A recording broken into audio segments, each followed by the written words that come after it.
भक्ति। श्री वृंदावन की ब्रज भूमि में रहने वाला चंदन अपने माँ बाप का इकलौता बेटा था। दिन भर वो ब्रज की रज में लोट-पोट होता रहता, अपने सखाओं के साथ अटकेलियाँ करता, सखाओं के साथ गैया चराने जाता। शाम होने पर यमुना जी में स्नान करके वापस घर आकर माँ बाप के चरण छूकर प्रसादी पाता। यही उसकी दिनचर्या थी। चंदन में धीरे धीरे ठाकुर जी के प्रति सखी भाव जागृत होने लगा। अब वह ठाकुर जी की सखियों की तरह चलता, कभी कभी सर पर चुनरी ओढ़ता और कभी आंखों में काजल लगा लेता। एक दिन उसके मामा, जो कि बनारस शहर में रहने वाले थे, वृंदावन आए। जब उन्होंने चंदन को सखी भाव में देखा तो हैरान होकर चंदन की माँ से बोले कि चंदन तो आपका इकलौता बेटा है, इसको थोड़ा पढ़ा लिखा लो ताकि वह कुछ काबिल बन सके। अब चंदन के माता पिता उसके मामा की बात सुनकर सोचने लगे कि हाँ, कह तो यह ठीक ही रहा है, और उन्होंने चंदन को उसके मामा के साथ शहर में पढ़ने के लिए भेज दिया। शहर में पहले तो चंदन का मन नहीं लगा, लेकिन धीरे धीरे उसका मन वहाँ लग गया और बड़े अच्छे से पढ़ाई करने लगा। चंदन अब बड़ा होने लगा। चंदन चाहे शहर में रहकर वहाँ रच बस गया था, लेकिन उसके अंदर ब्रज रज का रस कूट कूट कर उसके प्रत्येक रोम रोम में बसा हुआ था, जो कि उसको कभी भी ब्रज से दूरी महसूस नहीं कराता था। इसलिए वह अपने आप को वहाँ अकेला नहीं समझता था, क्योंकि वह अपने अंदर ही पूरे आनंद में रहता था। चंदन की कक्षा में एक छात्रा उसकी सखी बन गई, जिसका नाम ललिता था। ललिता के माता पिता का बचपन में ही स्वर्गवास हो चुका था। वह अपने नाना नानी के साथ रहती थी। वह बहुत ही सीधी साधी लड़की थी। चंदन और ललिता की खूब बनती थी। स्कूल खत्म होने पर दोनों इकट्ठे ही आगे की पढ़ाई के लिए कॉलेज में प्रवेश हुए। वहाँ पर इकट्ठे पढ़े। चंदन की पढ़ाई अब खत्म हो चुकी थी। वह अपने घर वृंदावन धाम जाने के लिए तैयार हुआ तो उसने ललिता को क्या तुम मेरे साथ वृंदावन धाम चलोगी? तो ललिता ने अपने नाना नानी से आज्ञा लेकर चंदन के साथ जाना स्वीकार कर लिया। जब चंदन अपने मामा जी से विदा लेकर वृंदावन धाम पहुंचा तो वृंदावन में कदम रखते ही चंदन के हाव भाव बदल गए। वह तो एकदम से सखी भाव में आ गया। उसकी चाल नर से नारी जैसी हो गई। वह अपनी कमर पे हाथ रखकर चलने लगा। अचानक से उसकी चाल में आए परिवर्तन को देखकर ललिता हैरान होकर उसको देखती रही, लेकिन वह बोली कुछ नहीं। अब चंदन अपने घर पहुंच चुका था। घर जाकर उसने अपने माता पिता के चरण छुए और ललिता के बारे में उनको बताया। ललिता की सुंदरता और सादगी को देखकर चंदन के माता पिता भी बहुत प्रसन्न हुए। काफ़ी दिन हो चुके थे ललिता को वृंदावन आए हुए, तो जब उसने चंदन से जाने की आज्ञा मांगी तो चंदन ने अचानक से उसको कहा कि क्या तुम मेरे जीवन संगनी बनोगी? अचानक से यह सुनकर ललिता घबरा और लज्जा सी गई और उसने मुस्कुराकर हाँ में हामी भर दी। अब उन दोनों की शादी बड़ी धूमधाम से संपन्न हो गई, लेकिन ललिता को कभी कभी चंदन का व्यवहार अजीब सा लगता था। चंदन कभी कभी अपनी आंखों में काजल लगाकर, सर पर चुनरी ओढ़कर, कमर पर हाथ रखकर न जाने कौन सा नृत्य करता रहता और किसको रिझाता रहता।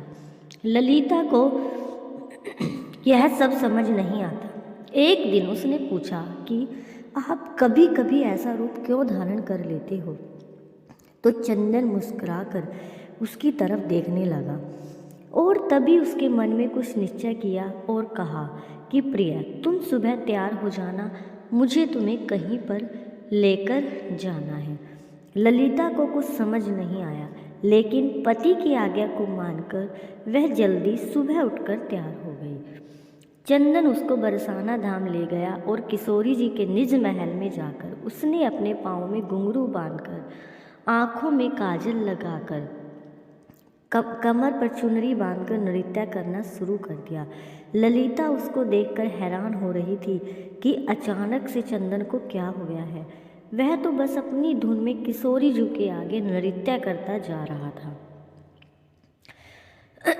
उसका नृत्य इतना मंत्रमुग्ध करने वाला था कि वहाँ पर आए सभी भक्तजन ठिठक कर उसके नृत्य का आनंद ले रहे थे। बाहर से कभी कभी पवन का एक झोंका आकर चंदन के नृत्य का आनंद ले जाता और कभी कभी सूरज की किरणें अंदर आकर चंदन के पैरों में बजते नुपुर से निकली राधे राधे की ध्वनि को सुनकर आनंदित हो जाती। जब चंदन थोड़ा शांत हुआ तो उसने ललिता को बताया कि यह हमारी लाडली सरकार, इनको नमन करो। ललिता को तब भी कुछ समझ नहीं आया। वह अभी भी असमंजस में थी। किशोरी जी को प्रणाम करके वह वापस वृंदावन आ गए। दूसरी ओर उसी शाम ठाकुर जी और किशोरी जी यमुना जी में नौका विहार करने के लिए निकले। नौका बहुत ही सुंदर तरीके से सजी हुई थी। नौका में चारों ओर कमल और मोगरे के फूल लगे हुए थे। नौका में ठाकुर जी और किशोरी जी आमने सामने बैठकर एक दूसरे के रूप रस का पान कर रहे थे और उनके पीछे बैठी एक सखी हाथ में पतवार को लिए नौका को चला रही थी। तभी अचानक से सखी के हाथ से पतवार छूटकर यमुना में चली गई और वो घबरा सी गई और घबराहट के कारण वह अपने पैरों के नाखूनों से नौका की भूमि को कुरेदने लगी। तभी अचानक से ठाकुर जी का ध्यान पीछे बैठी सखी पर पड़ा और बोले, अरे सखी, इतनी घबराई हुई क्यों हो?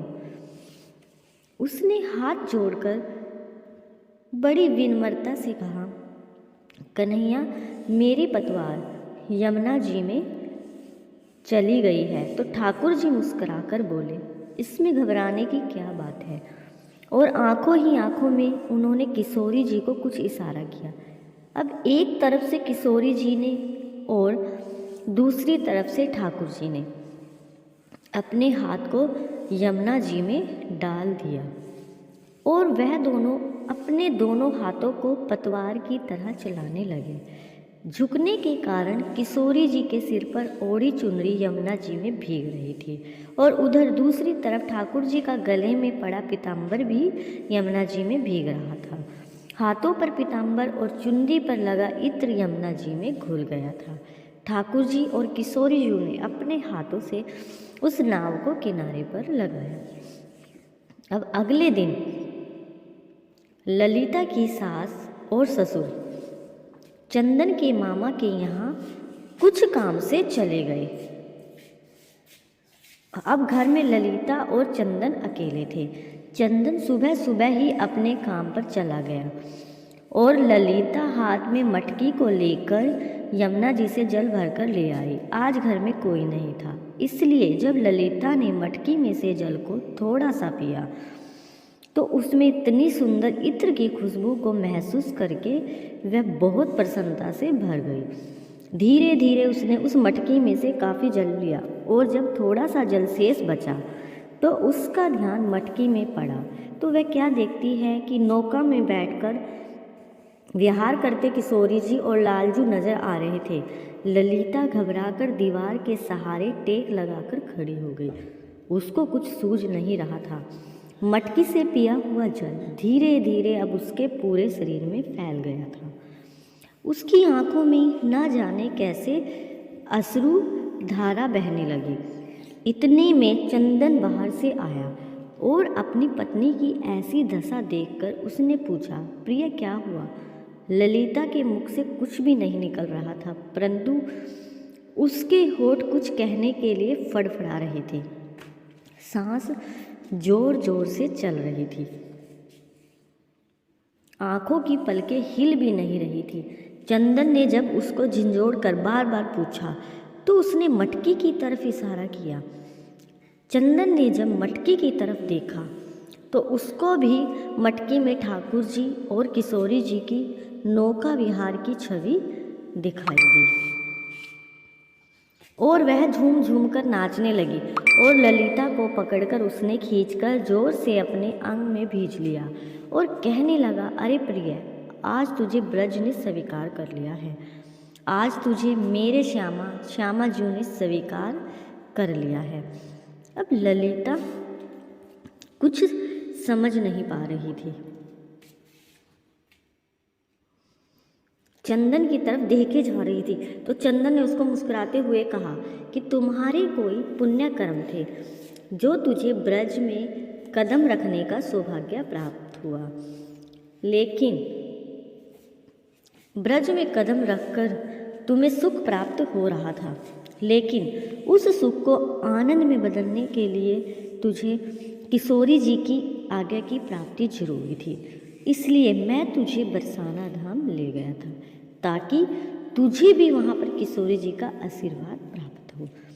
यह उन्हीं की कृपा प्राप्ति है जो आज तुम्हें ठाकुर जी और किशोरी जी के नौका विहार के दर्शन इस मटकी में प्राप्त हुए हैं, क्योंकि आज तुझे ठाकुर जी और किशोरी जी ने अपना लिया है। और जो यमुना जी का जल धीरे धीरे उसके शरीर में प्रवेश हुआ था, वह ठाकुर और किशोरी जी की कृपा की छलनी से उसके पाप नीचे बैठ गए थे और अब उसके पुण्य कर्म ऊपर थे। इसलिए ललिता को इस आनंद की प्राप्ति हो चुकी थी। राधे राधे।